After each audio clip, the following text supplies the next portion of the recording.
adjacent to it, and that dates, we believe, from the same period. Now, these blocks these here weigh well over 100 tons, and you see the way they're slotted and jointed into place. Actually, the weathering there makes it look as though the joints are rough, but when you go back into it, you see that you can't get a piece of paper between these joints, even after all of these thousands of years. So the question arises, how did so-called primitives, with ropes and pulleys, or not even pulleys, but with ropes, put these immense blocks into place? The standard Egyptological answer is that, well, you have enough slaves with ropes and you can pull anything into place. But in fact, we discovered that, doing our research a bit, that the largest cranes in existence today could just about handle blocks of that size. And we went out and we found one of these cranes in operation and had an interview with the project manager, and we showed him the problems, the way that these things are cut and put into place, and he acknowledged, it's on the video, that this would be actually impossible with the best modern technology that we have today. They could move blocks that size, but to get them from where they were cut, which is the Sphinx enclosure itself. Remember that the Sphinx is cut into the hollow, and that hollow was excavated in these enormous blocks. You can match up the strata on these rocks to the strata in the Sphinx enclosure, and then they were moved a couple of 100 yards to form this temple. Well, this would have been an insurmountable task for the biggest modern cranes around, because in order to do a lift of 200 tons, the crane has to be sited precisely where it's supposed to be, and then it can make one lift, and it takes 6 weeks to set the crane up to make that one lift. So here we have hundreds of blocks. It would have required, eons to make those, to produce this with the cranes. And then the project manager, the engineer, said he couldn't figure out a way to rig these stones so that you could actually get them into place. So we are left with, obviously, a monumental puzzle that is always ignored or dismissed or pushed aside by the academics. And even if this were a dynastic Egyptian, we're still confronted by a technology that we can't reproduce today. And if we push this back to its 10,000-year date, then we're confronted by a technology that we can't produce today, manifested by a civilization that we have no evidence of. So you can understand why this thing does attract the kind of abuse that it does attract. Now, go from the Sphinx back to the sacred science developed by R.A. Schwaller de Lubitsch.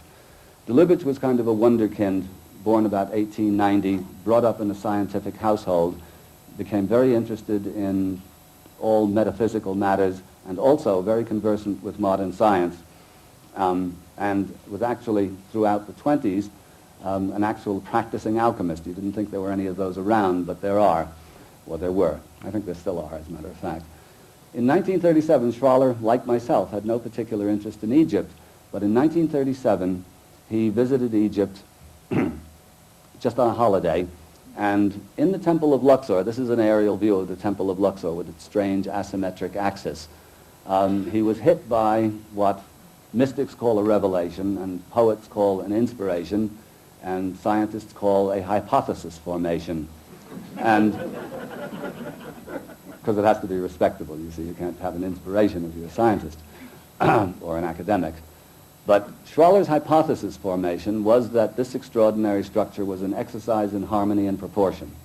Harmony and proportion was supposedly Greek invention, specifically of Pythagoras, even though the legends all say that Pythagoras studied for 22 years in Egypt and learned his wisdom there. The Greeks always acknowledged their debt to Egypt, by the way, even though in school today we're taught that Egypt was kind of a dry run for Greece, which was really a dry run for our magnificent civilization with its hydrogen bombs and striped toothpaste.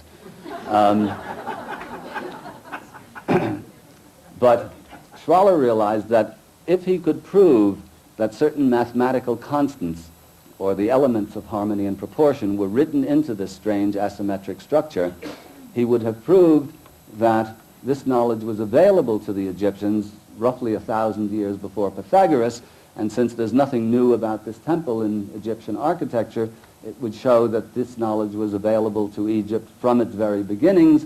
And of course, if we take it still back further to that earlier civilization in which Schwaller, of course, believed, we understand that this knowledge was available from time immemorial. So Schwaller stayed at the site looking specifically for the golden section, or phi, 1 plus the square root of 5 over 2. Within a couple of months there, he discovered that phi and other mathematical constants, as well as the laws of harmony, were written into the temple not only unmistakably, but with a sophistication that far exceeded anything that the Greeks did later. The end result was that he ended up staying at Luxor for 17 years because the mathematics led him to the mythology, and the mythology into the symbolism, and the symbolism into the medicine, and so on. And the end result of that was what is called by both adherents and detractors the symbolist school of Egyptology, which is, of course, I mean, it's hard to imagine. There probably is no other discipline on earth in which there are two such diametrically opposed interpretations of the same facts. And Egyptology, incidentally, is scholarship, not science. Egyptologists like to call themselves scientists, but in science you have to be able to measure, to replicate, and predict. And you can measure a temple, but you can't replicate or make predictions from it. Egyptology is actually a scholarly discipline in which you interpret the evidence. The evidence are the temples and the tombs and the pyramids and so on. So the same facts, in other words, the temples and tombs and so on, have generated these two diametrically opposed interpretations. In the one, an incoherent religion carried out by priests basically interested in bamboozling the people to maintain positions of power, and run by a tyrannical pharaoh who was thinking of nothing except entombing himself in the biggest possible and most lavish tomb. And on the other hand, in the symbolist view, a sacred science so sophisticated and so in tune with the cosmic principles that are responsible for the creation of our society that the civilization itself went on almost unchanged over the course of 3,000 years in a fairly harmonious fashion. Herodotus, traveling in Egypt around 500 BC, remarked that even at that time, when Egypt was already steep in its decline, that the Egyptians were the happiest, healthiest, and most religious of peoples. And I see no reason why anybody should argue with the opinions of Herodotus, who was otherwise a very patriotic Greek and very proud of his Greek civilization. So the science responsible for these amazing structures was a science that it was actually a science of meaning, a science of attunement to the principles responsible for the creation of the universe and of ourselves. Anyway, let's go into a couple of there you have a view, not quite aerial, from one of the hotels, but you get a sense here from this slide that the notion, the hypothesis formation that tells you that this is harmony and proportion does not strike you automatically. From the aerial view, maybe so, but when you're actually on the ground wandering through the temple, it has a very powerful emotional effect, but you don't automatically see harmony and proportion written into it. Here you see when Schwaller finally got to work, and here you see the geometric breakdown of the temple in which successive sweeps of the compass, as it were, and a series of geometric proportions determine the main sanctuaries and halls of the temple itself. And here you see why he called it the Temple of Man. When a skeleton is drawn, an idealized human skeleton, according to biometric measures, and the human skeleton is superimposed upon the temple, you see, sure enough, that these main sanctuaries correspond to the main joints, as it were, of the human body. And for some reason or another, it's this particular drawing that drives the Egyptologist into a frenzy. Why exactly, I don't know. It's perfectly consonant with Egyptian thinking and with the rest of the tremendous monuments around Luxor, all of which are part of a giant cosmic scheme. The pyramids fit into this as well. What the Egyptians were doing, as Graham said, was recreating the heavens, recreating the genesis of creation on earth. In other words, it was a magical recreation or remanifestation of the whole cosmic process, And in the doing, of course, all of the artists, architects, sages, whoever was, even down to the quarrymen, whoever's involved in the work of producing such a thing is, of course, participating in that revelation. And when that revelation is understood as the cosmic process itself, you understand that you're dealing with a civilization that knew how to attune itself to creation itself and to the role of humanity within that creation, just as a virtuoso, just as the players of a symphony orchestra are participating in Beethoven or Bach's vision or revelation when they're playing his music. So in this case, you have a civilization full of virtuosos working for 3 millennia, or 3 millenniums, whichever is correct, to reproduce the actual laws of the cosmos and participating in those laws.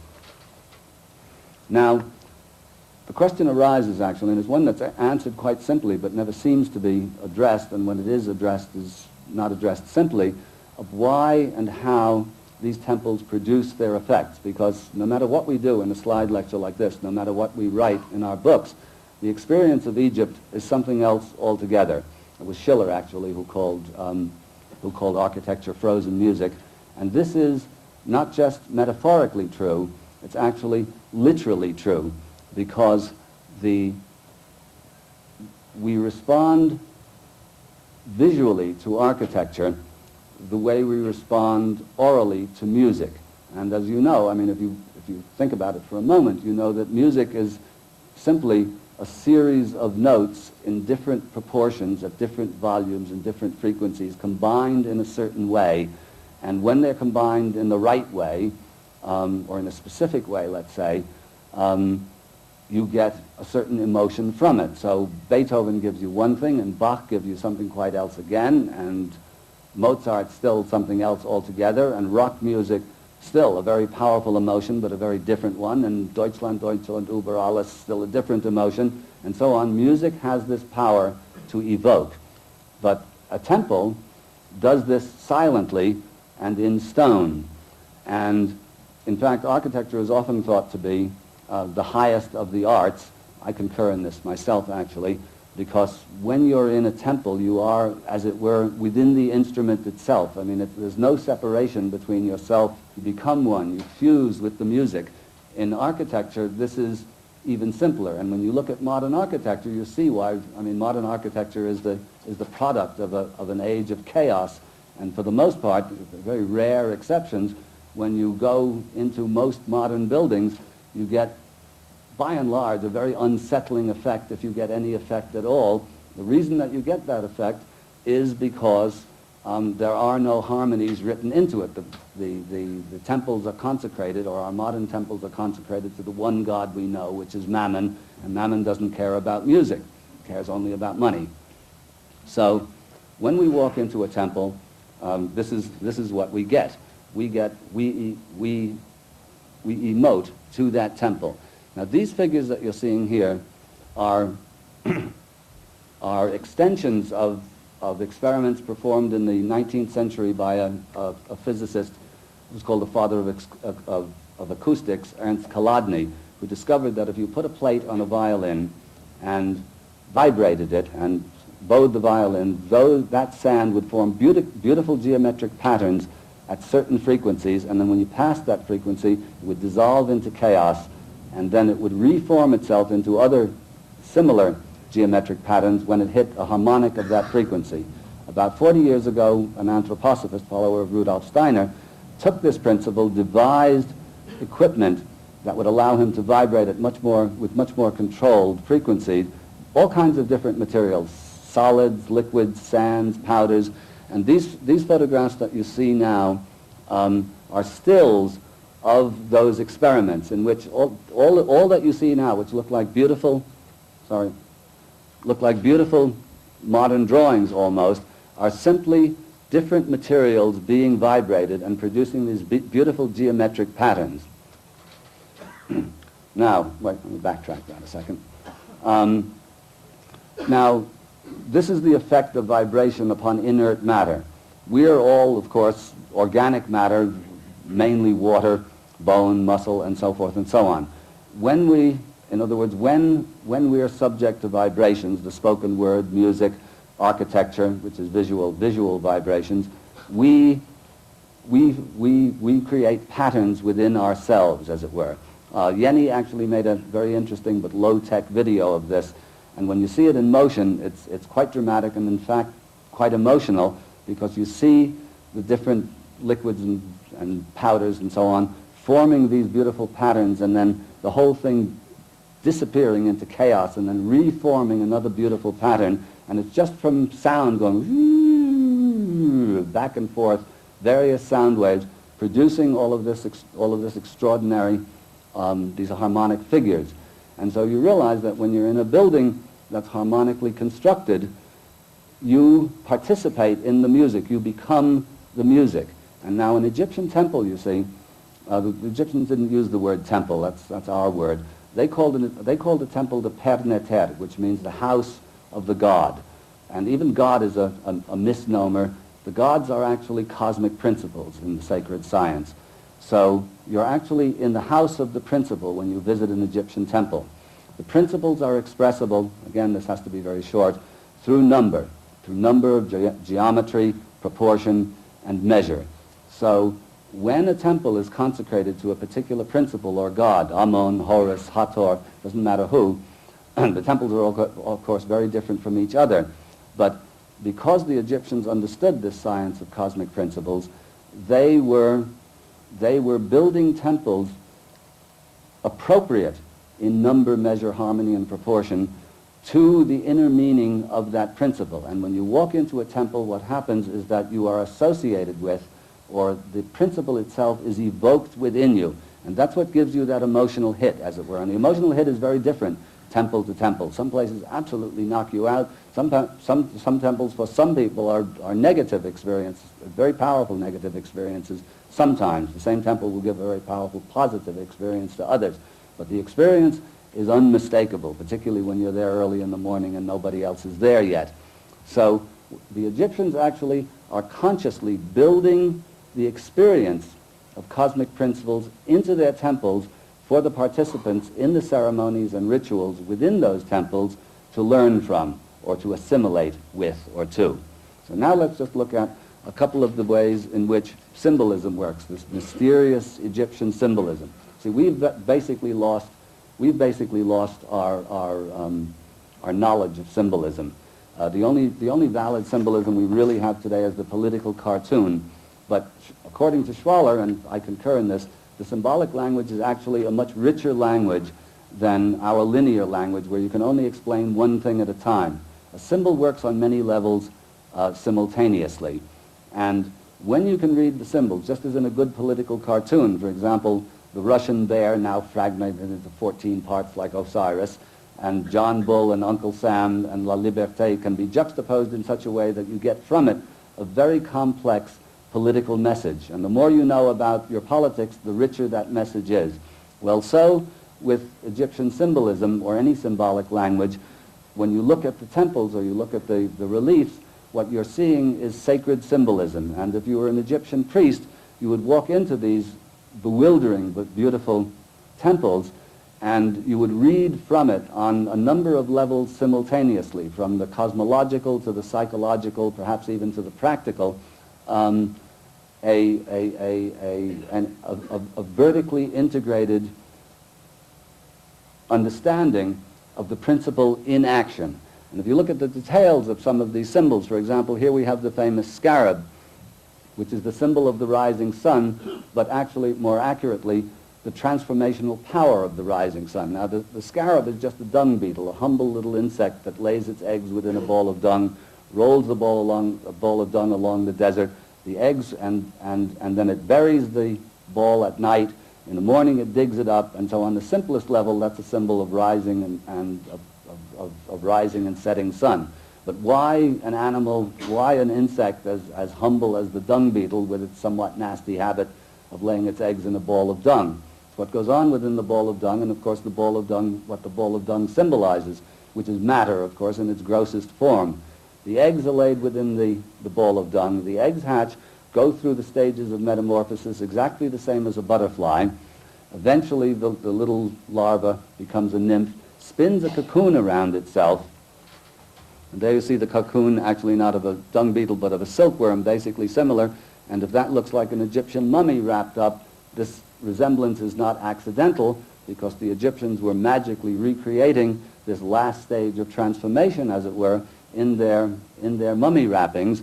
And at a certain stage, when the work has been done, as it were, naturally in the case of the insect, consciously in human terms, the occupant of that wrapping bursts out of its cocoon, and a winged insect and therefore spirit flies away into the sunlight. So suddenly you see that this humble scarab beetle is a symbol of the whole process of transformation, the whole leap from matter into spirit, which, according to esoteric tradition of Egypt, and all esoteric traditions actually, is the ultimate goal of our human destiny.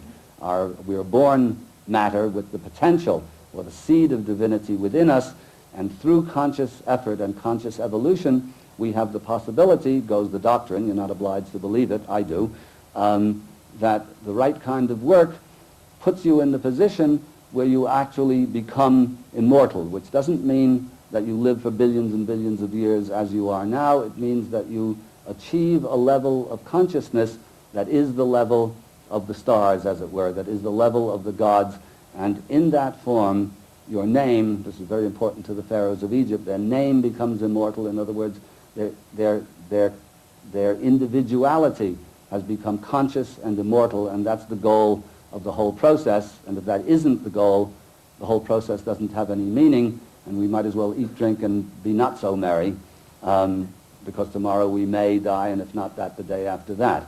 So a lot hinges upon this interpretation and the accuracy of this interpretation, and this is why Egypt is so important. It's not just a question of proving that a bunch of Egyptologists or academics are wrong. Let's look at a couple of the other symbols. And the animals, by the way, this is Anubis, the keeper of who's in charge of embalming, and also the guide in another form, the guide through the underworld. The Egyptians did not worship animals. Rather, certain animals were chosen as the embodiments of specific cosmic principles, and if you look deeply at the habits of the particular animal, bird, or insect, usually you will find why it's chosen for that task. In the case of the jackal is an animal that prefers carrion to fresh meat. In other words, it takes putrefying flesh and turns it into fresh sustenance for itself. The jackal, or the dog, is also an animal with a terrific homing instinct. Put it 40 miles away, drop it 40 miles from your house at night, and it'll be wagging its tail on your front door in the morning. So you see why the jackal is associated both with embalming, putrefying flesh with the pure essence within it, or with living essence within it, and as the guide through the mysterious land that follows death.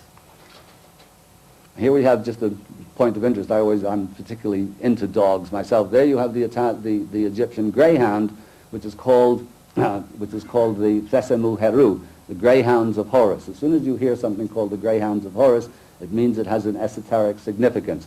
Horus represents actually the return to the source, the goal of this whole process. And so it is the greyhound, which represents instinct under control, that hunts down the creatures of Set. Set is not really the god of evil, as he's called, but really the principle of opposition, he who does not want to return to the source. And the animals of the desert, the wild animals, who are under pure instinct, as it were, are the creatures of Set. And here you see the greyhounds. Here you see the greyhounds pulling down the creatures of Set. There's another one in which you see the greyhounds and the monkey under the chair of the deceased nobleman. So here what you have, when seated on means master of. Christ rides into Jerusalem mounted on an ass. This is not an incidental detail. The ass is another symbol for the carnal body, as it were. So he who is master of the carnal body can ride into Jerusalem mounted on an ass, as it were. So seated on here, the nobleman seated on here is master of his instinct, and the chattering monkey probably represents what it does in China, the cerebral intellect. So when you're master of your intellect and your instinct, you're in a position to go somewhere. And finally, these dogs still exist to this day. They stayed pure on the island of Ibiza where I used to live, and I've always had these dogs. They're now... Let's, it has to be done manually. could you sharpen that up? They're called Ibizan hounds, and they're rare, but they're around. Wonderful dogs. Here we have the baboon of Jehuti, or Thoth, associated with wisdom. The two animals, one a bird, one an animal, associated with Jehuti are the baboon and the ibis. Why should those be associated with wisdom? The baboon is an animal that squats for hours, like this one, looking into the sun, apparently contemplating. The ibis, I hope this is the next slide, yes, over here, is a bird that walks through the river, endlessly searching out food from the mud in the river, and very, very intelligent, able to correct for the refraction of the water, to snatch a snail from the riverbed. So you have the twin aspects of search and contemplation, essential to wisdom. Here you have the falcon, the symbol of the return to the source, or resurrection. The falcon is a bird that flies high in the sky, virtually invisible in the eye of the sun, stoops, that's the technical word for it, at tremendous speed, a couple of 100 miles an hour, snatches its quarry and returns to the sun, up into the air. Again, perfect symbol for the return to the source. Over here we have Sekhmet, the lioness, the consort of Ptah, the architect of heaven and earth, the female aspect of the fire principle, again drawn from life. As you know, the male lion basically does nothing. He sits around and roars. It's the female lioness that does all of the work, nurtures the young, does all of the hunting, and so on. And so Ptah is actually shown in mummy wrappings, all of the ideas in his head, but in holding the scepters of power, but incapable of realizing them. It's Sekhmet, his consort and wife, who actually gets the work done. So each of these symbols, and I'm just giving you the roughest possible approximation of their depth, but when they're studied and understood, and they have to be studied with what Schwaller called the intelligence of the heart, when they're studied emotionally, these things can be revelatory. See what comes next. These are cosmological scenes that I'm just showing you, not to explain them because the explanations of these things are very, very complex, but these mystifying scenes actually contain within them tremendous cosmological insights, as it were, that are only now, it's very interesting because I sound as though I'm very anti-science, and I'm not really. I'm anti a certain kind of scientist, a certain cast of mind, but in fact, it's only because of modern science becoming as sophisticated as it is today that we're able to be giving these lectures, to say nothing of the technology that allows us to do this, but in fact it's only because of the computer that, let's say, that Robert Bauval could have done his work on the astronomy. And there are now a number of very astute and frontier astrophysicists, physicists, quantum mechanics, and so on, who are realizing that there is a profound link in the leading edge of physics and the ancient cosmologies. A very interesting book published recently in America by a systems theorist and a man who works in something called subquantum kinetics, which is the next stage beyond quantum mechanics, called Beyond the Big Bang, Ancient Cosmology and the Science of Continuous Creation, because the further modern science goes, the closer it gets to an understanding of what was actually going on in these ancient times. And so it's only because we now understand scientifically what we do understand that we're actually able to get back to understanding what the ancient Egyptians and other civilizations also knew. Without modern science, we'd be left in the dark because we'd simply be ignoramuses compared with the people who produced drawings and drawings, temples, tombs, and pyramids of this nature. There's another cosmological rendition of Geb, the earth, Nut, the sky, being separated by a god called Shu, usually representing the god called the god of air. It isn't really air, but extension, that which separates. And here you see, again, more of these strange, mysterious figures of characters on a plinth here with this huge serpent in the middle, all coiled up. These are the hours of day and night, and the serpent in between, whose name I actually forget. But you see them all coiled up. If you count all the coils, you get 28, which means the days of a lunar cycle. And this is probably the genesis of our familiar saying, the coils of time. Many of the familiar sayings that we use today, without even thinking twice about them, crossing the great river, the crook and the flail of Christianity, Christ is the good shepherd, all of these, or many of these sayings that we take for granted have their genesis in Egypt, as a matter of fact. And here another scene of the judgment hall of Osiris, where the soul is weighed. And Egypt didn't have a hell, by the way. If the soul was found unworthy, it was actually consigned to oblivion. There wasn't a punishment. The punishment was non-existence, as it were, which to the Egyptian mind was the greatest punishment of all.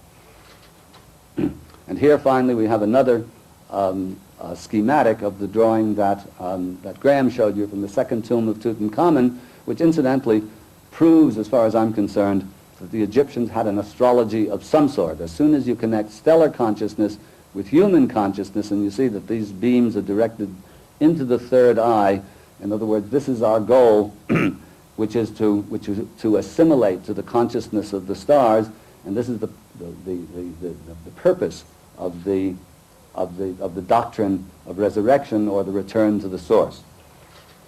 And finally, ultimately, all of this is achieved by the conquest of Set. Set, as I said, is the principle of opposition. And here you have a very rare drawing where actually you have that strange animal head, no known animal. Basically, Set represents just animal, as it were. So the Egyptians devised a kind of an imaginary animal that would represent all of the Setian characteristics. And here you have the head of Horus. And if you go deep into the Osiris-Horus myth, there's this endless battle between Horus and Set, in which ultimately Horus conquers Set, but he doesn't kill him.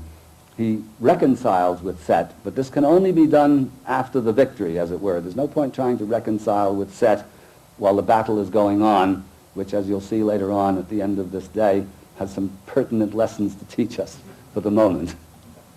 Now, what I'd like to do now is to just very briefly run through Egyptian civilization in pictures, as it were, because Egypt, it's strange, was at its height, at its very, very beginning, and then gradually declined over the course of 3,000 years. And you'll see the reason for me doing this when we go through it. It'll be very quick. So here we have our Great Sphinx, which, as we now know, pretty certainly is not Egyptian. Here we have Saqqara, supposedly the first major Egyptian construction, built by a king called Zoser about 2700 BC. You see the distinctly modern look to this. I mean, if this were a wall from a new building built by a very talented architect at the University of Arizona or something like that, you'd say, good job. And in fact, this is no accident. When the architects of the Bauhaus were looking for a way out of the Victorian clutter, they went back to Egypt, specifically to Saqqara and to the great temple of Hatshepsut outside of Luxor, for inspiration as to what functional architecture should look like. So as a matter of fact, in those rare instances of a modern building that is not consecrated to Mammon, you often find a lot of Egypt there. Here we have more from Saqqara, again the sense of it. This is Saqqara reconstructed, and you see this doesn't look like the work of ancient primitives, it looks like the work of inspired modern architects. Here we have our Sphinx and the Pyramid of Chephren behind it. Here we have the Valley Temple that I talked about earlier. These are later additions here, these granite columns. Behind there are those enormous limestone blocks that were original to the temple. Here we have a reconstruction of one of the pyramid complexes. These are the 5th and 6th dynasty complexes, but again, you get the sense of high-tech modern rather than ancient ruin when you look at this. Here we have an extraordinary wooden statue of a character whose name is not known, called the Sheikh el-Beled, which means the sheikh of the village, because when they found this statue, it looked exactly like the local sheikh, and in fact a very modern Egyptian face. You walk down the streets of Cairo, you see a lot of people who look like this. But more to the point, look at the eyes here, and you'll see a better picture. Can we sharpen that up? Hello?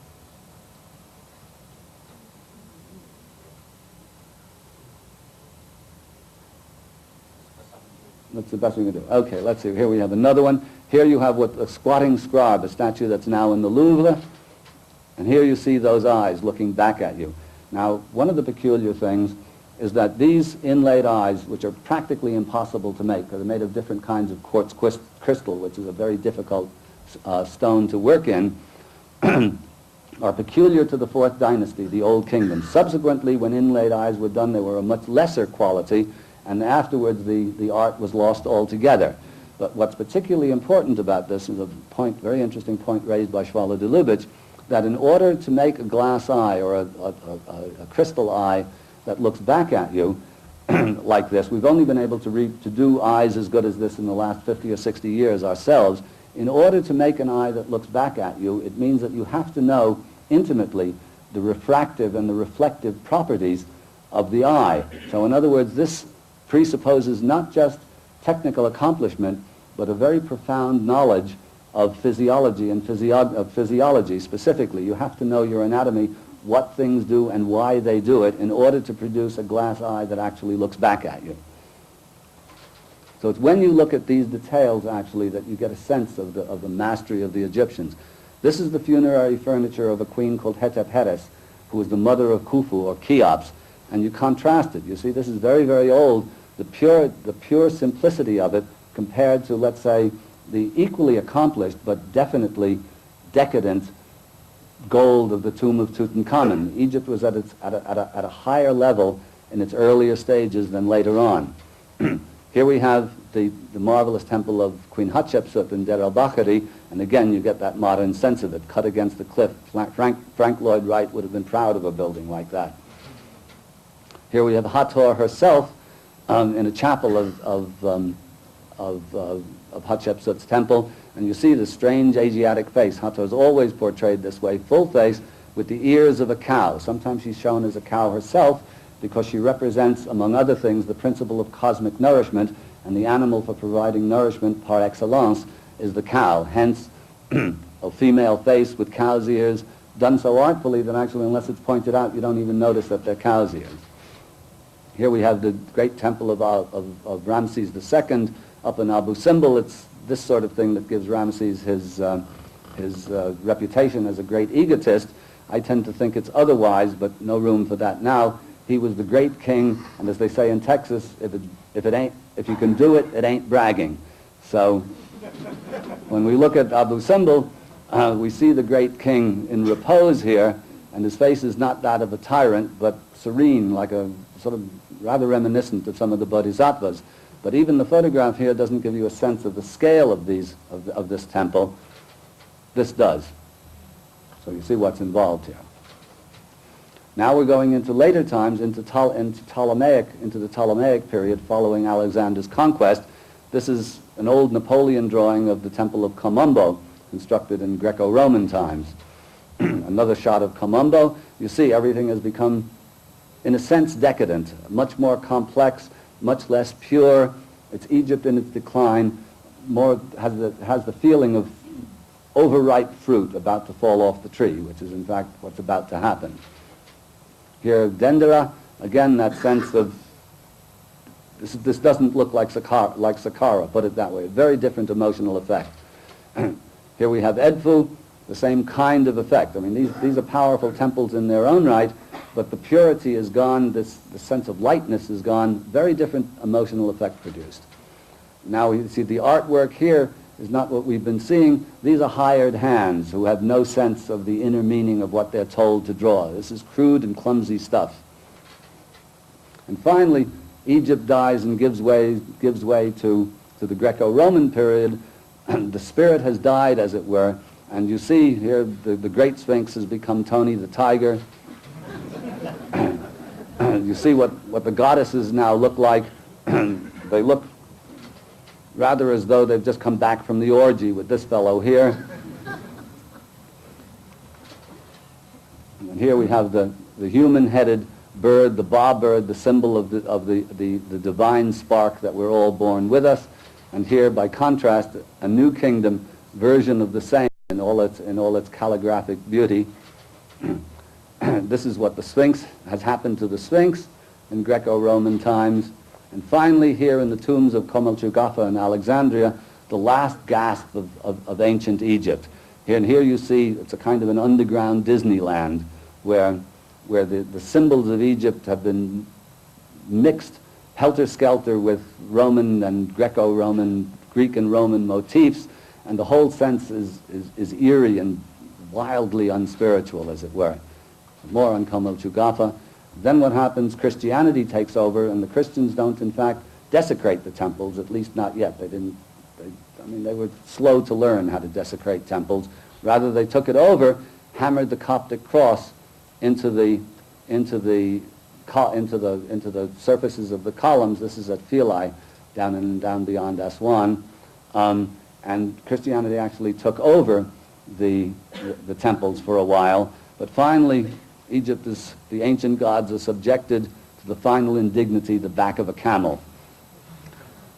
And on this note, I'd like to read you a fairly long passage, but worth the reading, a prophecy made in the Hermetica, the tablets of Hermes the thrice great, Hermes Trismegistus, speaking of a time to come. A lot of controversy about these texts, which I can't go into here, but basically they're thought to be Neoplatonic, but with their genesis older in Egypt. They probably date from around the 2nd or 3rd century A.D. This is from the Walter Scott, not the Sir Walter Scott translation, and it goes like this. Do you not know, Asclepius, that Egypt is an image of heaven? Or to speak more exactly, in Egypt all the operations of the powers which rule and work in heaven have been transferred to earth below. Nay, it should rather be said that the whole cosmos dwells in this our land as in its sanctuary. And yet, since it is fitting that wise men should have knowledge of all events before they come to pass, you must not be left in ignorance of this. There will come a time when it will be seen that in vain have the Egyptians honored the deity with heartfelt piety and assiduous service, and all our holy worship will be found bootless and ineffectual. For the gods will return from earth to heaven. Egypt will be forsaken, and the land which was once the home of religion will be left desolate, bereft of the presence of its deities. O Egypt, Egypt, of thy religion nothing will remain but an empty tale, which thine own children in time to come will not believe. Nothing will be left but graven words, and only the stones will tell of thy piety. And in that day men will be weary of life, and they will cease to think the universe worthy of reverent wonder and of worship. And so religion, the greatest of all blessings, for there is nothing, nor has been, nor ever shall be, that can be deemed a greater boon, will be threatened with destruction. Men will think it a burden and will come to scorn it. They will no longer love this world around us, this incomparable work of God, this glorious structure which he has built, this sum of good made up of things of many diverse forms, this instrument whereby the will of God operates in that which he has made, ungrudgingly favoring man's welfare, this combination and accumulation of all the manifold things that can call forth the veneration, praise, and love of the beholder. Darkness will be preferred to light, and death will be thought more profitable than life. No one will raise his eyes to heaven. The pious will be deemed insane, and the impious wise. The madman will be thought a brave man, and the wicked will be esteemed as good. As to the soul and the belief that it is immortal by nature, or may hope to attain to immortality as I have taught you, all this they will mock at, and will even persuade themselves that it is false. No word of reverence or piety, no utterance worthy of heaven and of the gods of heaven will be heard or believed.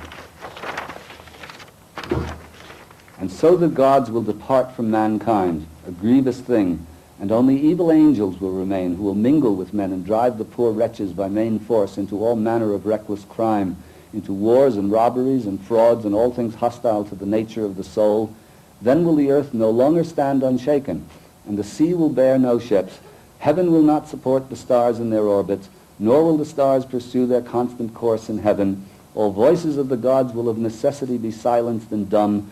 The fruits of the earth will rot, the soil will turn barren, and the very air will sicken in sullen stagnation. After this manner will old age come upon the world. Religion will be no more, all things will be disordered and awry, all good will disappear. And when all this has befallen Asclepius, then the master and father God, the first before all, the maker of that God who first came into being, will look on that which has come to pass and will stay the disorder by the counterworking of his will, which is the good. He will call back to the right path those who have gone astray. He will cleanse the world from evil, now washing it away with water floods, now burning it out with fiercest fire, or again expelling it by war and pestilence. And thus he will bring back his world to its former aspect, so that the cosmos will once more be deemed worthy of worship and wondering reverence, and God, the maker and restorer of the mighty fabric, will be adored by the men of that day with unceasing hymns of praise and blessing. Such is the new birth of the cosmos. It is a making again of all things good, a holy and awe-striking restoration of all nature, and it is wrought in the process of time by the eternal will of God. So, this is what you see. As prophecy, that doesn't sound bad, does it? I mean, the negative stuff sounds pretty much like the front page of any daily newspaper. The consequences of that, or the further consequences of restoring a civilization that is worth being called a civilization, is a mighty task ahead of the people who are actually trying to get this work done and make it public. So you see, this is not just an academic quibble involved. The people who produced these monuments understood the meaning of their lives, and they understood how to go about attaining it. And our whole object, actually, in this exercise is to try to recoup, as best we can, their knowledge. This doesn't mean that we're going to, in a future, let's say a couple of generations, if we're lucky, if somebody doesn't push the button or the whole thing doesn't go up in smoke or down in, or up in flames and down in smoke. The object of the exercise is to recover that wisdom. We won't be building pyramids and sphinxes again, but the principles upon which all of this civilization was based, those principles are eternal. They're recoverable and they're knowable, and with a bit of luck, it's these principles that will be re-manifest in the decades to come and produce a civilization worthy of its name, which is, as far as I'm concerned, it means the downfall of what I like to call the Church of Progress, and the reinstitution of a civilization that's worthy of being called a civilization. Thank you.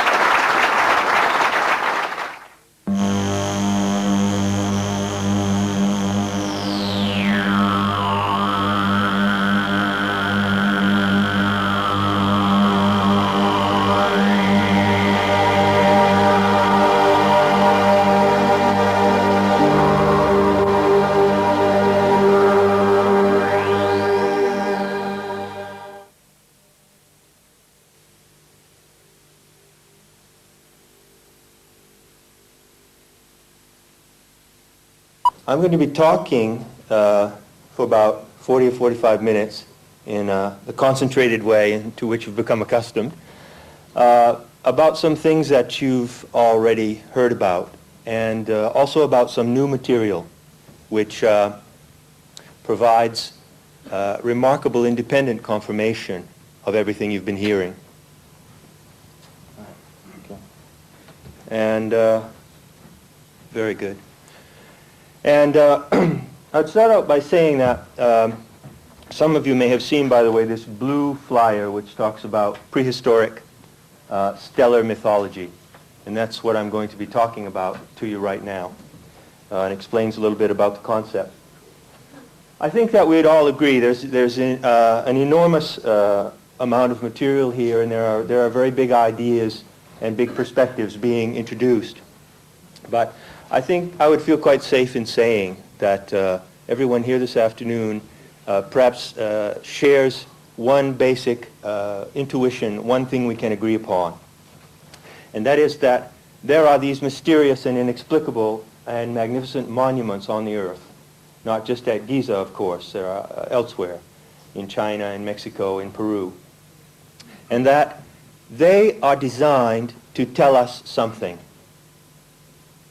And this is the message that we're trying to decode, each in our own way, through our own imagination, and with the tools that are available to us for that decoding process. And the best way for me to introduce to you the work that I do is by saying that I work with myths. And whereas it may seem that myths in certain ways are very intangible, they're actually not intangible.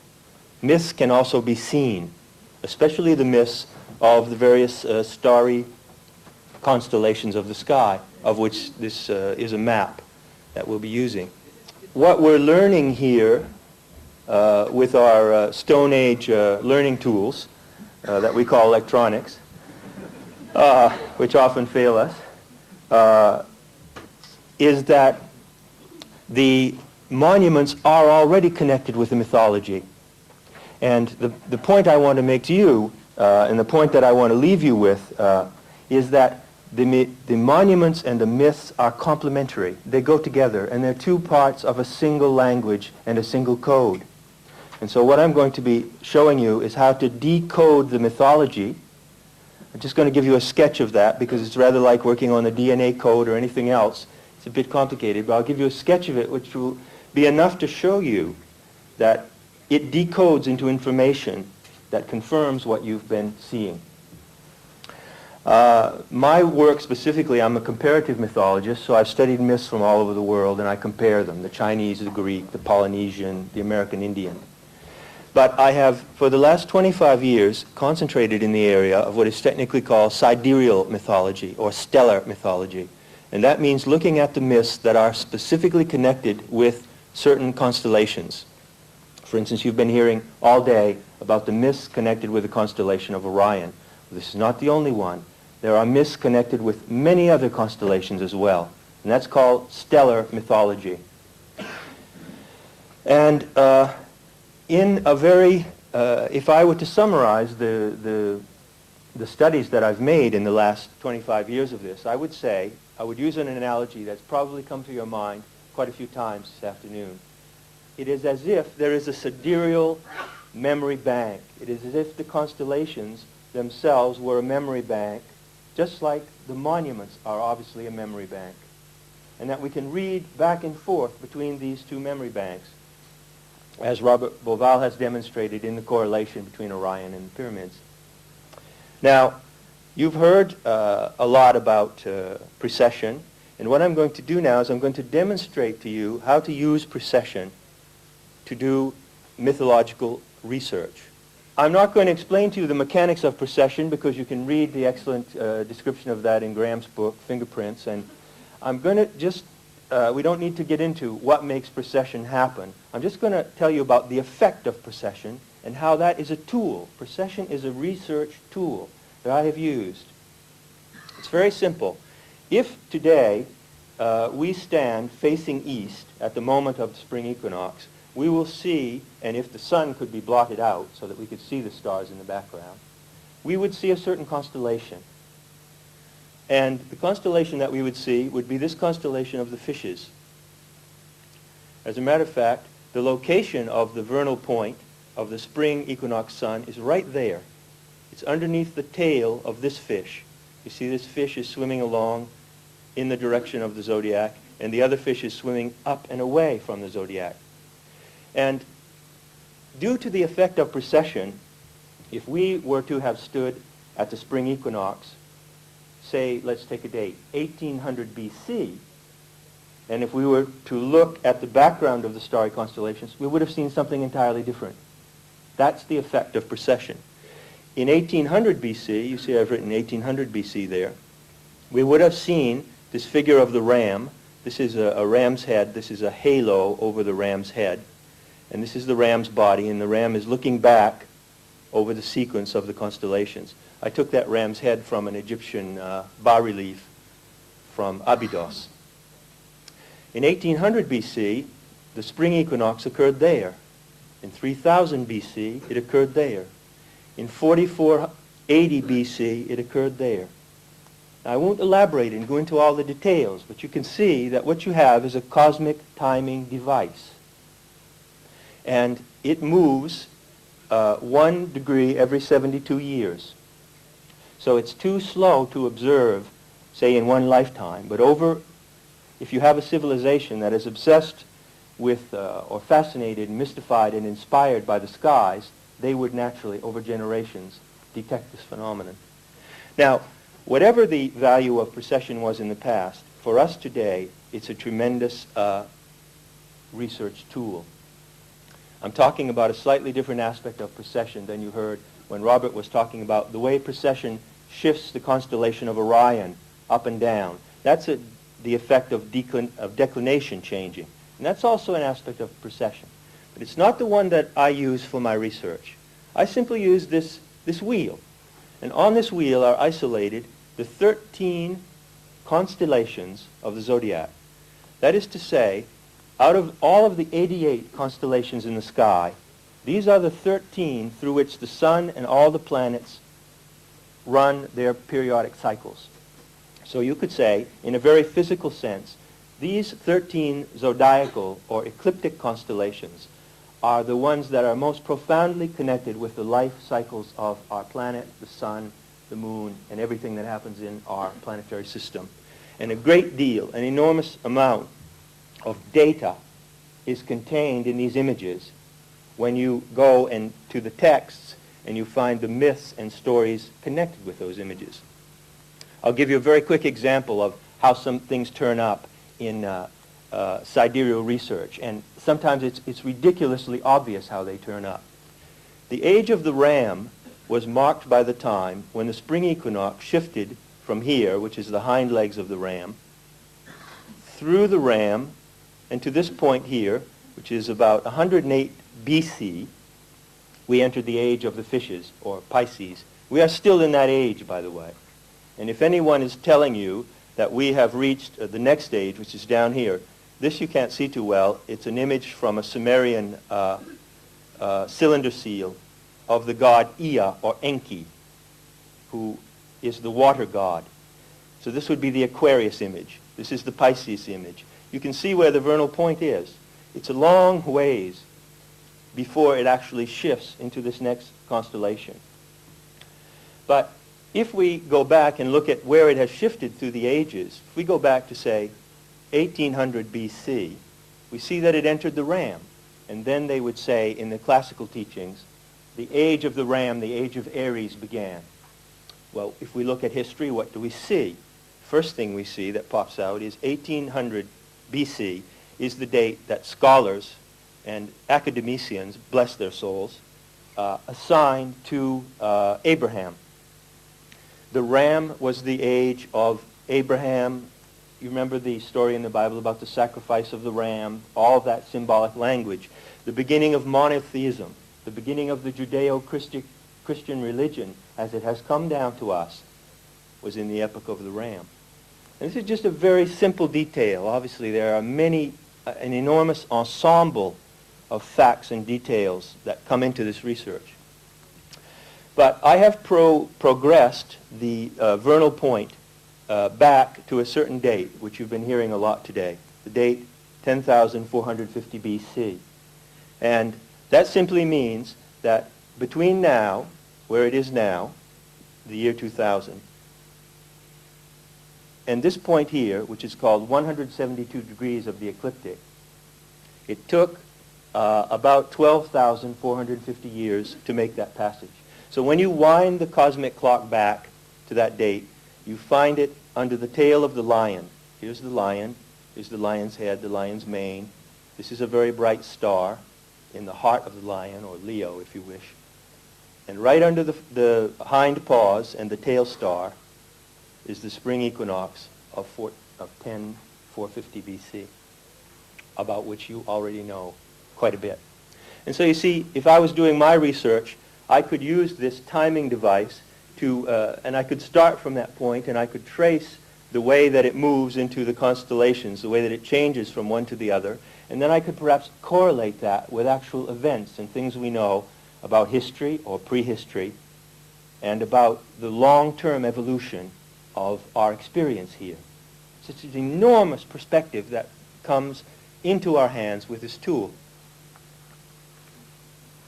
Now, the other point that I want to make, and be very clear on this, it rotates clockwise, and that's ahead in time as we're coming around this way. As a matter of fact, the spring equinox, which is here, this is a very interesting point too. Let's just take again this date, and I'll give you some new data and a new image. This is a mythological image that I would suggest now as part of the information that we're developing. At the time when the spring equinox was significantly located here under the hind paws of the lion, with all of the implications that we're now drawing 12,000 years later, the fall equinox was located in this other figure, which is here, which is a figure, as I said, of Enki, or Ea, the Sumerian god of the waters. And Sumerian legend tells us, and you can read this in the Epic of Gilgamesh, that it was actually Enki who saved humanity from the flood, who warned humanity that a flood was coming. And whereas it was Noah, or Utnapishtim in the Sumerian version, who went in the boat and fled, it was actually the god Ea to protect and save mankind who gave the warning. And we find that the autumnal point is just touching the knees of this figure of the constellation of Ea, the water bearer, or Aquarius. So this is the tool I use. This is the general working perspective. And I'm going to demonstrate for you what we can learn from this tool. I'm going to have other variations of the model. But before I go on, I want to remove perhaps one reservation in your mind. I know that some of you in back perhaps can't see these images clearly at all, maybe not so much in front either. If you want to come up later on and look at some of my diagrams, please be free to do so.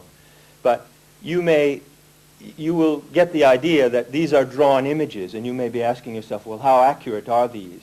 And I want to assure you that these images, which are of my own devising, I've drawn these images, they are extremely accurate in terms of the star positions. In other words, in 10,450 BC, the spring equinox was conjunct this star in the tail of the lion, which is called Denebola.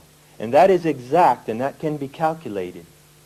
So even though I have, as it were, superimposed these pictorial or mythological images here, don't think I'm trying to buffalo you or anything, because those images are composed and constructed and drawn in a way that took me many years to perfect. And when the points of the equinoxes fall in those images, that means something very specific. That is not just a fantasy or an arbitrary design. So I ask you to extend your trust on that point. Now, to go ahead and make an application of this tool, we're going to change to a variation of that same model. And here it is again. It begins here, and here I've located the vernal point for the year 2000 underneath the tail of the fish swimming toward Enki. And you will see that the cross of the solstices and the equinoxes is a fixed structure. This is actually as if you're looking down on the orbital plane of the Earth, because the Earth orbits around the rim of this design, right along the dotted line. And that orbital plane of the Earth is marked with the cross of the solstices and the equinoxes there before we have the 4 seasons of the year. And in fact, in more developed sidereal research, we use all 4 of these points. I'll give you a demonstration of that. It's not merely significant that we are still pretty deeply immersed in the age of the fishes, or the Piscean age. We have to deal with the problems and the possibilities of that age, although we may look forward to the next age. But according to the exact astronomical information, this is where we are. The nose star, Beta Pisces, that might mark the extreme limit of Pisces, is a good 8 degrees in time. And 8 times 72 years for each degree, you figure out it's 500 or 600 years before the vernal point reaches the nose of that fish. This is our current situation on the cosmic time clock. And the other points are very significant too. For instance, the summer solstice at this point is located between the bull. This is the bull here. You see the bright star in the eye of the bull, the horns of the bull. And over here are the twins, Taurus and Gemini, as they're usually called. And right at the feet of the twins, moving toward the horns of the bull, in the Milky Way, this is the area of the Milky Way, is where the summer solstice occurs. Down here we have an enormous figure of the Virgin. She's a veiled woman. This is her hair. She has a veil to here. These are her eyes. She's kneeling, so you can imagine how enormous this figure is when you see it in the night sky. She's not even standing. She's kneeling, and she takes up 45 degrees of the ecliptic. The Virgin is an enormous constellation. Obviously, these constellations are not of the same proportion or of the same extent. And when I do the sidereal research, where every star gives me a timing and a date, I pay attention to those specific star dates, and I do not work with general ages that are of the same length, you see. But it's very interesting that the autumnal equinox occurs right in the face of the Virgin, right where her veil is located. And it's moving into the part of her face where her eyes are. So you could say now that when we stand and look at the sun at the fall equinox, if the sun were blotted out and a magnificent black background came up with the stars, you would see the sun in the face of the constellation of the Virgin, Isis. So Isis is staring at us in our epoch through the fall equinox. And we are living the mysteries of our epoch through that constellational structure, that constellational gestalt, just as the ancient Egyptians lived in their various sidereal and stellar moments. And finally, I don't want to swamp you with too much detail, so I'll just skip this, but this is where the winter solstice occurs, and this is also a significant point. The whole cross rotates, and at every place that these four arms touch, we have dates that can be calculated down to within 50 years using exact star longitudes. And if anything, there's anything that I would say about this tool, I hope I'm giving you some impression of what it's like to work with this tool. And of course, a lot of this involves going out and observing the skies, because you really have to see the constellations and get to know them over a long period of time to see what their figures and their forms are. You have to imagine them, and that's also that participation in the mystical vastness around us is also very important to getting this new message that's coming in, putting it together. Can't do this all out of textbooks and computer simulations. And so we have almost an abundance, an overabundance of information because of these four arms moving through these constellations and giving us references to the constellation of the Bull, the spring equinox in the eye of the Bull in 3102 BC, and that begins to, a whole constellation of earthly events are connected with that. And so what we need is we need a second device that helps us narrow down the information so that we can have a much more specific set of information. And that device is provided by the Earth itself. See, because it's not only that the spring equinox, the structure of the equinoxes and solstices which precesses, but there's also something else which precesses, which is very important to the long-term life of the Earth. And that is the perihelion and aphelion line of the Earth. I think we can just put this on top of the other one for the moment. Yes. You see, the orbit of the Earth, as you know, is not a perfect sphere. It's an oval. And we are told, again, by the historians and the guardians of the conservative spirit of knowledge, that it was Johannes Kepler around 1600 who worked all that out with a pencil. And since then, we've known that the Earth that the Earth's orbit is this shape. As a consequence of that, at one time in the year, in July, the Earth is at the point where it's furthest from the sun. That's called the aphelion. And at another time of the year, in January, it's at the point where it's closest to the sun. That's called the perihelion. And the line of these two is called the line of the apsides. And that explains, by the way, why it's warmer why they have the festival in Rio in February, and why they all do that crazy snake dance down there. Because summers are warmer in the southern hemisphere. because the Earth is closer to the sun in their summer, which is our winter. So this is a geophysical fact that's very important. And as you'll find mentioned in the books, some of the books you've bought today, it is pretty much confirmed that this geophysical reality, being at times closer to the sun and at times further away, has to do with the cycles of ice ages and possible catastrophes and changes on a very large scale. Now, the interesting thing about this line of the Apsides, I mean, this is really astronomical esoterica. The interesting thing about this line of the Apsides is that it's not always constant. It points, for instance, right now, the perihelion point, I can tell you where that's located in the constellations. It's in a certain direction. But it doesn't always change. It doesn't always stay in that direction. It also moves. And it has its own cycle of precession. And that's what is shown here. See, on the first model that I showed you, it's almost as if we had a clock, a timing device, but it only had the hour hand. Well, it's very hard. We can only estimate the hour hand. We can know what hour it is, but we can't tell when it is in that hour. What we do when we add this precessional, this precession of the Earth's apsides, we have a minute hand. It becomes another hand, another tool for marking out, because it also drifts through the constellations, and all of its positions can be dated. So we have a second hand. We now have an hour hand and a minute hand. And of course, how do we know the exact time?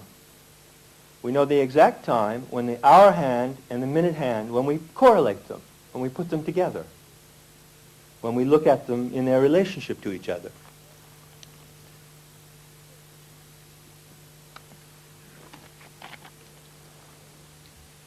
And I have plotted out this relationship. And it's a very valuable one that I'm going to demonstrate to you, because the relationship between this rotating axis, which has 4 arms, and this rotating axis, which just has 2 arms, the point closest to the sun, the point furthest away from the sun, the relation to them, their interaction with each other, defines 4 very interesting moments in our history. 4 very precise epochs. And there's nothing ambiguous or speculative about this at all. In fact, I haven't even started to talk mythology to you yet. This is all astronomy that I'm talking. But the context for understanding what it might mean lies in the figures around. We see something immediately here very interesting. We notice now that the summer solstice, which is located between the Gemini and Taurus, which is right here, is rather close to the perihelion of the Earth. And as you know, the axes of the ecliptic rotate this way. The perihelion of the Earth, which I've indicated by this arrow, rotates in the other direction. Simple logic tells us that at some time, not too far back in the past, they were aligned. And that alignment actually occurred in 1250 A.D. And when they were aligned, they were very close to where the perihelion is right now. They were in the legs of these Gemini figures, in the legs of the twins, 1250 A.D. Now, this is very interesting because we can ask ourselves a number of very logical questions. We can say, well, is this alignment fairly rare? And the answer is, it happens about every 5,000 years that this double arrow will align with one of these axes. And so if we choose to do so, if we wanted to use this sidereal timing device and go back and look at other periods of history, we could wind it back to the times when those correlations occurred, which I call convergences. When this converged, perihelion converged with that, 1250 A.D. Previous to that, there was another convergence, and another one, and another one, and another one, going back in time. And so that gives us 4 specific moments to look at. And as I say, we find when we plot that out, by the way, to make this all perfectly clear, the rate of, and you've probably inferred this already, the rate of the precession of the equinoxes is 1 degree every 72 years. The rate of the precession of the apses is a little faster. And because it's a little faster, this point gains against the stars. If it was exactly at the same rate, this point would be carried along with the ecliptic, and there would be no convergence. They would have a frozen relationship to each other. But they don't. The astronomical fact is that this point of the perihelion gains, and it moves through the constellations, but it moves this way because it's moving faster, a little faster, and in the opposite direction from the equinoxes. Now, when we plot out, very simply, and again, this is all astronomical data. Yeah, that's even a little clearer. Thank you. When we plot out, very simply, what I've done is I've taken us off the circular map for a minute. I'm using a standard astronomical star map. Here's Orion here. Here's the Milky Way. This is an area that you've been relatively familiar with. Up here is 1250 AD, the place where this convergence occurred between these two great cosmic systems. I mean, these are the cosmic biorhythmical systems of our planet. The ecliptical cycle of rotation and the apsidal cycle of rotation. It's sort of like in your biorhythms, you know. Like some of you know about biorhythms. You have 3 rhythms, a mental and emotional and so forth. And when those biorhythms, when your mental and emotional peaks coincide, they say that that's a particularly strong time. Well, these are the biorhythmic cycles of our planetary system. And I have marked here, going back in time, the locations of 4 previous convergences. I've also indicated these 2 are speculative. But let's say we go back from 1250 AD, there was one very close to 4000 BC. So you see the time cycle is a little over 5,000 years. Then they converged again in 9220 BC. These 2 were in the constellation of the Bull, Taurus, which is looking down directly on the Orion scenario. In 14,450 BC, they converged here, which, if you remember the image of the ram, is sort of under the hind end of the ram. This is the ram's head. This is the ram's hind legs. And in 19,000, very close to 20,000 BC, which is where I'm going to begin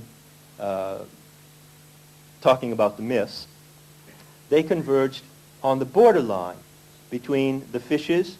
This is the fish that's jumping up, and this is the fish that's swimming in the other direction. On the borderline, transiting out of the fishes and starting to make this 20,000-year journey toward the point where we now find it. Now, this series of convergences change in each occurrence. For instance, it was the fall equinox that converged at this point. It was, again, the summer solstice that converged here. It was the spring equinox that converged at this point, and it was the winter solstice here. So it's as if those crucial points in the seasonal life cycle of the Earth are very much involved, and they are implicated strongly in this progression. Now, one thing, you see I've added at the bottom here some dates. Can you slide it up just a bit? Yeah. I've added at the bottom here some dates. And what I've done is I've drawn lines. For instance, the convergence that happened in 20,000 BC, I've drawn this line down, and I've written 20,000 BC down here. And then I've made a little graph, very much of a sketch. And if you'd like to know what's in that graph, probably some of you would already know, because a lot of it is taken from fingerprints of the gods. And essentially, it's just a time graph. It starts here at 20,000 BC and comes up to the present time, 5,000-year sections. And it describes some of the events that you can read about in fingerprints. For instance, we now have a geological picture from science that gives us a sense of the flood and certain catastrophes involving the Earth in prehistoric times. We know that glaciation, it's this word here, built up over a very long period of time until a date around very close to 14,450 BC. They say that at 15,000 BC there was this moment called the Tazewell Advance. And that was the moment when the Earth supported the maximum amount of glaciated ice that it could possibly support. Sometime after that, there was a very drastic fall-off. There was a meltdown period that occurred, as Graham Hancock has explained, within 2,000 or 3,000 years. All this enormous amount of ice melted, and that was the flood. And you see that that's connected with the second point here, 14,450 BC. That point is marked. And then also, we come down, yes, you can slide it down a little more again. Very good. Come to the next date, which is 9,000, around 9,000 BC. We follow that down to the time graph. Well, we see that that's getting toward the end of the flood period. A lot of the flooding, there was still more flooding, but the massive amount of it had really been released at that time. And there were other things that happened around 9,000 BC that we now know, which were massive extinctions of animals and undoubtedly human beings who were living on Earth at that time. And so I just want to concentrate, again, because there's a tremendous amount of information here, I just want to concentrate, say, on that particular sequence. And without even speculating or without even going into a lot of analysis, it's very obvious. Well, first of all, look at this. Previous to the 20,000 BC event, there were two other events in the large constellation of the Fishes, Pisces. So we can say that there was a long build-up, a long, slow build-up through this constellation of the Fishes. And below the constellation of the Fishes is this other constellation called Cetus, which is a sea monster. It represents some kind of monster. And when you see that drawn in the old star maps and described in the star catalogs, and when you go out and look at it at the night sky, you see that it is an enormous sprawling monster, and it seems to be moving up and looming up in this direction toward the ecliptic. That is, toward the plane of life, the plane that we live on, the physical plane. And this movement, actually, if you see, this movement of the body, this shape of the body of the sea monster, as well as this long transit through the constellation of the Fishes, corresponds to this long, long arc of the building up of glaciation. Now, you may think that that's a very wild sort of connection to make. And I'm not sure that I can convince you in 40 minutes how solid that is, but I guarantee you that's much more solid than it may look. Because you see, what do they say about this monster, Cetus? They say that it was a sea monster. And look at the way that it's depicted. Its body actually has two parts.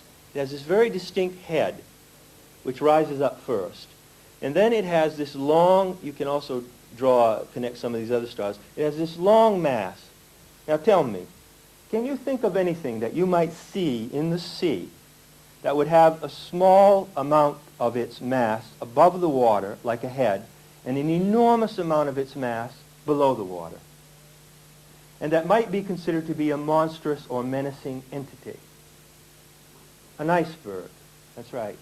And so, in a way, we can say that this Cetus image can be interpreted as representing, in pictorial or hieroglyphic form, an iceberg, or, if you wish, the formation of a great glacial mass, formation of a great ice mass. Now, if we can slide this down again so we can get the constellations at the top.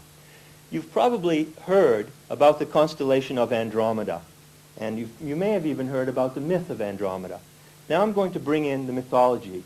And as I bring in the mythology, I want you to just listen to the story and don't make any critical judgments. Just listen to the stories that have been told about these constellations. Look at the data and see if any correlation comes to you. You don't really have to force these correlations. It's one thing that I've learned over the years. Here's the constellation of Andromeda, high up above the ecliptic. And but it's pointed to by one of the fishes. One of the fishes is swimming up toward it. And here's the constellation of Cetus looming up from below the ecliptic. And the myth says that Cetus was a monster that came out of the sea to destroy Andromeda. And the name of Andromeda means the guardian of man, she who guards humanity. And so there was some kind of threat to humanity from this sea monster. Over here, in the other part of the heavens, very close to Andromeda, we have Perseus. Perseus is said to be the warrior who came and rescued Andromeda from the sea monster. And we notice that Perseus is relatively above the constellation of the Bull.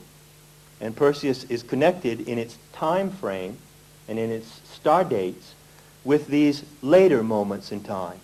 So even though there was a certain threat that is posed by this monster, which seems to have reached an apex at this date, and you notice how this date, 14450 BC, is very connected with the head of the monster. It's as high, it's as close as it gets to impinging upon the life zone.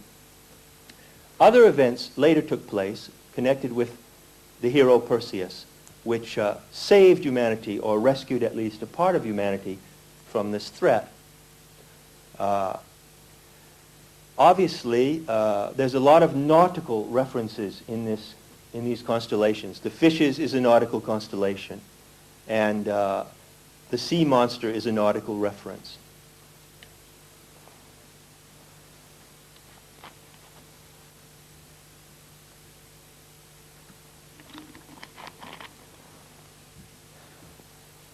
Now, to move on to the best way that I can pull this together for you. As I say, because of the limitations of time, it's difficult to give you the impression of how this fits together after many years. But I'll give you a remarkable statistical fact. There are 88 constellations in the whole celestial sphere. That means the 13 constellations of the ecliptic, and there are 75 others north and south of the ecliptic. Now, if we take these 88 constellations, these are all the constellations that are now known and marked. If we take away the 13 that belong on the ecliptic, and we consider the other 75, I can tell you a very remarkable fact about those other 75 constellations. If you make an inventory of the mythological stories that are connected with them, you will find that there are 40 of them, over half, that do not have any mythological stories connected with them. And that means that the myths connected to those other 40 constellations have either been lost or there were never myths connected to them. We don't know. But out of the 88, there are 40 that do not have mythological reference base. The data is missing.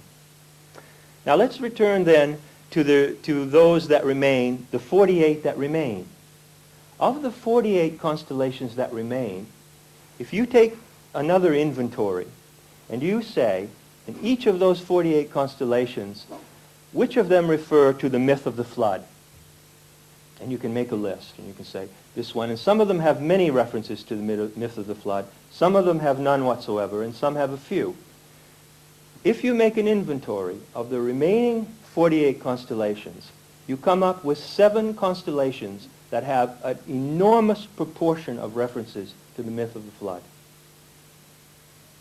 And that is a statistical fact from the comparative material. And what are those 7 constellations? They're the constellations that we're looking at right here. They are the fishes, the ram. I'll use the names you're familiar with. I tend to use the storybook names. Pisces, Aries, and Perseus, Andromeda, Cetus, the sea monster, and this little one called Triangulum, which is connected with the delta of the Nile and is supposed to be the heavenly representation of the delta of the Nile.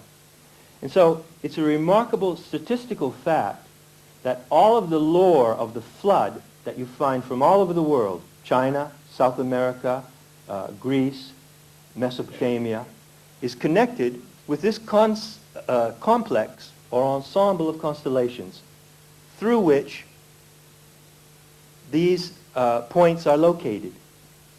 And they are, in fact, as we study it more and we correlate it with the time graph, they are, in fact, correlated. They're located in places which give dates and which refer to the sidereal display of the constellations. So that's a demonstration, very, very rough sketch of how this works and how the material, I can't really prove anything to you here this afternoon. I wouldn't presume to do that. But I will have succeeded if I could show you how the astronomical material and the geological material correlates or can be correlated with the sidereal myth. And to finish off, because I like to not talk too long, I just want to show you one more image that ties in with the information that you have been receiving here. Here's another version of what you saw in the beginning. And, right, and here you see I've marked 14,450 BC when it was at the hind legs of the ram. Then I've inserted this other date. Where was the perihelion of the Earth in 10,450 BC? It was conjunct the Pleiades in the neck of the bull. This is the Pleiades here. This is the bull. It had moved that far in about 4,000 years. It was conjunct the Pleiades, and then the next date, which we located, was 9,200, and it's moved a little further, exactly between the Pleiades and the Hyades. Now this period, as you know from the fingerprints material, 10,450 and 9,000 and thereafter, is identified as the period of the flood. Well, there are no constellations in the sky that have more associations to the flood than the Pleiades and the Hyades. Every culture on Earth, from Peru to China to Greece, speaks of myths of those two remarkable visual eye features in connection with the flood. And doesn't it again seem rather remarkable that somehow these images are not arbitrary? They are not the result of years of accumulation of fantasy. Someone designed these images to show us something. They're human-made, just as the images you're seeing now were drawn by me. I made those images based on what I understand of the material. They were designed to give us a message and tell us a story, just as the monuments were designed to tell us a story. And the final thing I want to show you, which has a great shock value, so I hope that I can shock you a little bit with this, because after I initially contacted Graham, yes, that's great. I initially contacted Graham Hancock over his book. I went back into some old files of mine because my assembly point was just wobbling like the procession. And I started to put together some of this old data. And I said, well, we should also look at where the aphelion of the Earth was. Remember the opposite point, when it's furthest away from the sun. Where was the aphelion at these critical epochs and at this critical date, 10,500 BC? Well, first of all, this is a constellation called the balance, or scales. There's the crossbeam of the scales. There's the axis. And these are the pans of the scales. They're hanging from these strings. And here is a monster, another monster that comes up out of the sea. It's not Cetus. It's a different kind of monster. It's a scaly, crusty devil. And this scaly, crusty, dangerous creature has come up out of the sea of the Milky Way, and he or she or it has actually reached out with its claw, and this again is not my fantasy. This is taken from the astronomical maps that I've studied and from the exact star positions. It reaches out with its claw and it whams the crossbeam of the scales. This is a very strange picture. What does this mean? First of all, you realize that the constellation of the scales, or balance, which you call Libra, is the only mechanical constellation in the whole zodiac. Now, why was a mechanical constellation put in there? Now, when we talk about precession sometimes, and I'm glad that Robert told you what precession was, that made my way much easier. We sometimes say the Earth proceeds like a top that wobbles when it slows down. You don't flinch an eye if I compare the Earth to a top, do you? What if I compare the Earth to a scales? What if I say that the Earth also has its balance? It must be balanced, and it can go out of balance. And so this is a mechanism, this is an image which has been designed and left for us to show us something. And it's a time-locked image, as Robert and Graham have shown you. It's time-locked. The fulcrum of the scales is locked to the date 14,450. And the date 10,450 is the exact star where the scorpion hits the scales. Now I'll tell you, this is my last little mythological translation for the day, before I close. I'll tell you what that suggests to me. It doesn't take any great imagination. Imagine the physical act. Imagine that I have here in front of me a balance with a cross beam, a shaft, and two pans hanging from strings. And imagine that I hit the end of that balance with my hand. But imagine that the balance is not feeble. It's actually pretty strong, and I don't succeed in jarring the crossbeam. When you draw the constellation of the balance, of Libra, I draw it according to the actual stars, and it's a perfect right angle. It is not tilted. This suggests to me that when this movement occurred, the stability of the Earth remained basically solid. Nevertheless, the whole mechanism was jarred and went out of whack. And if you can sort of imagine that the pans hanging from strings would be going like this. And so the equilibrium of the Earth was disturbed. And it would take a while for that to calm itself down and for the Earth to restore itself to its natural balance. And it seems to me that that simple physical reality, which is a perfect analogy for a global, not a pole shift, but a pole shudder, massive pole shudder, due to some crusty devil who's moving out of his position, in a way, it's child's play. I mean, it's a picture thinking that goes along with very technical information, and it works. Believe me, it works. It can be tested. So I just wanted to leave you with that image, which I love, the image of the scorpion jouncing the scales. And that's all I want to say, because I don't want to run over. I know that you really appreciate your patience and your attention. It's been tremendous. I'd just like to close by saying that, again, the myths and the monuments. How few of us today go out and really look at the night sky, and if you live in the city, you really can't, you know.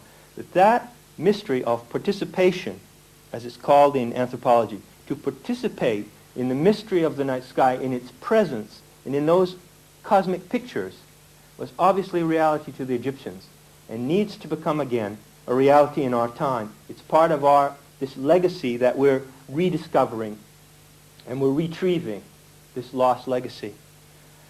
I know that everyone here has asked themselves 1,000 times the questions, well, who built the pyramids? Who built the Mexican pyramids?